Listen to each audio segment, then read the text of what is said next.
ദൈവത്തിൻ്റെ അതിപരിശുദ്ധമായ നാമം വാഴ്ത്തപ്പെടുമാറാകട്ടെ. നോമ്പിൻ്റെ 41 ദിവസത്തിലേക്ക് നാം ഇന്ന് പ്രവേശിച്ചിരിക്കുകയാണല്ലോ. യേശു കർത്താവിൻ്റെ പീഡാനുഭവ ദിനങ്ങളിലേക്ക് കടന്നിരിക്കുന്ന നാം ദൈവത്തോട് കൂടുതലായി അടുക്കുവാൻ ഈ വചനധ്യാനം നമ്മെ ശക്തീകരിക്കട്ടെ. ഇന്നത്തെ ധ്യാനത്തിനായി സഭയായി നിശ്ചയിച്ചിരിക്കുന്ന ചിന്താവിഷയം പരീക്ഷയും പ്രലോഭനവും എന്നതാണ്. ഇതിനാധാരമായി തിരഞ്ഞെടുത്തിരിക്കുന്ന വേദഭാഗം വിശുദ്ധ മത്തായി എഴുതിയ സുവിശേഷം 4-ാം അധ്യായം 1 മുതൽ 11 വരെയുള്ള വാക്യങ്ങളാണ്. യേശു കർത്താവിന് നേരിടേണ്ടി വരുന്ന പ്രലോഭനങ്ങളെക്കുറിച്ചാണ് ഇവിടെ കാണുവാനായി സാധിക്കുന്നത്. യോഹന്നാനാൽ സ്നാനമേറ്റ് പരിശുദ്ധാത്മാവ് നിറഞ്ഞവനായ യേശു കർത്താവിനെ പിശാചിനാൽ പരീക്ഷിക്കപ്പെടുവാൻ ആത്മാവ് മരുഭൂമിയിലേക്ക് നടത്തുന്നു. തൻ്റെ ദൗത്യത്തിനായി ഒരുക്കപ്പെടുവാനുള്ള സമയമായിരുന്നു അത്. 40 പകലും 40 രാവും ഉപവാസത്തിലായിരുന്ന യേശു കർത്താവ് തൻ്റെ പിതാവായ ദൈവത്തിൻ്റെ സാന്നിധ്യത്തിൻ്റെ മറവിലായിരുന്നു. ഉപവാസത്തിനു ശേഷം വിശന്ന യേശു കർത്താവിനെ തേടി പരീക്ഷകൻ എത്തുന്നു. ഓരോ പ്രലോഭനങ്ങളും സ്വയം തിരിച്ചറിയുവാനുള്ള അടയാളമാണ്. 3 പരീക്ഷണങ്ങളായിരുന്നു യേശു കർത്താവ് നേരിട്ടത്. ഒന്നാമത്തെ പരീക്ഷണമായി കല്ല് അപ്പമാക്കി തീരുവാൻ കൽപ്പിക്ക എന്ന് സാത്താൻ പറയുന്നു. മനുഷ്യൻ അപ്പം കൊണ്ട് മാത്രമല്ല ദൈവത്തിൻ്റെ വായിൽ നിന്ന് വരുന്ന വചനം കൊണ്ടും ജീവിക്കുന്നു എന്ന വളരെ മൂർച്ചയുള്ള വചനവുമായി നേരിടുമ്പോൾ ആ പരീക്ഷണം അവസാനിക്കുന്നു.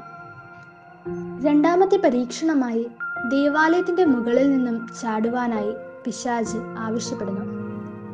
നിന്റെ ദൈവമായ കർത്താവിനെ പരീക്ഷിക്കരുത് എന്ന വചനത്തോടെ യേശു കർത്താവ് സാത്താനെ തോൽപ്പിക്കുന്നു.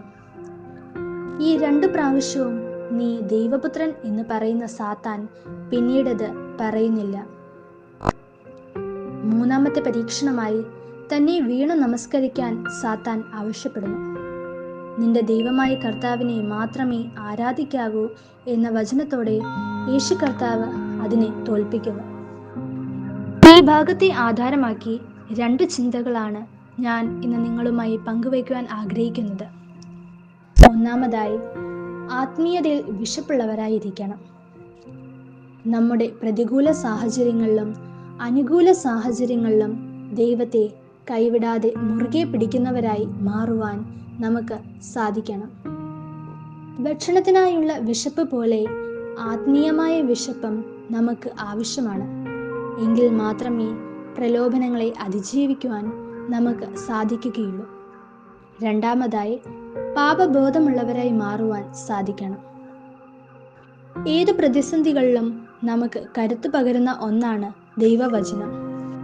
വചനത്തിൻ്റെ വെളിച്ചം നമ്മിൽ നിറയുമ്പോൾ നാമും പ്രകാശമുള്ളവരായി മാറുന്നു.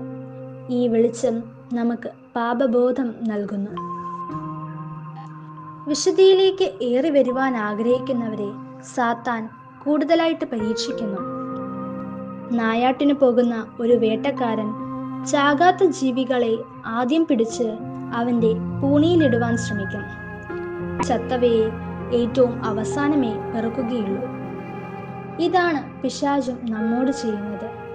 ആകയാൽ നാം സൂക്ഷ്മതയുള്ളവരായിരിക്കണം. അല്ലെങ്കിൽ പിശാചിന്റെ കെണിയിൽപ്പെട്ട് നഷ്ടപ്പെട്ടു പോകും.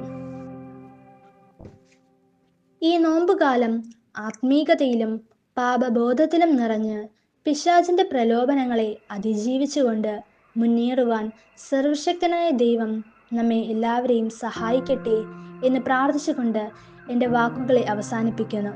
ദൈവം നമ്മെ എല്ലാവരെയും അനുഗ്രഹിക്കുമാറാകട്ടെ.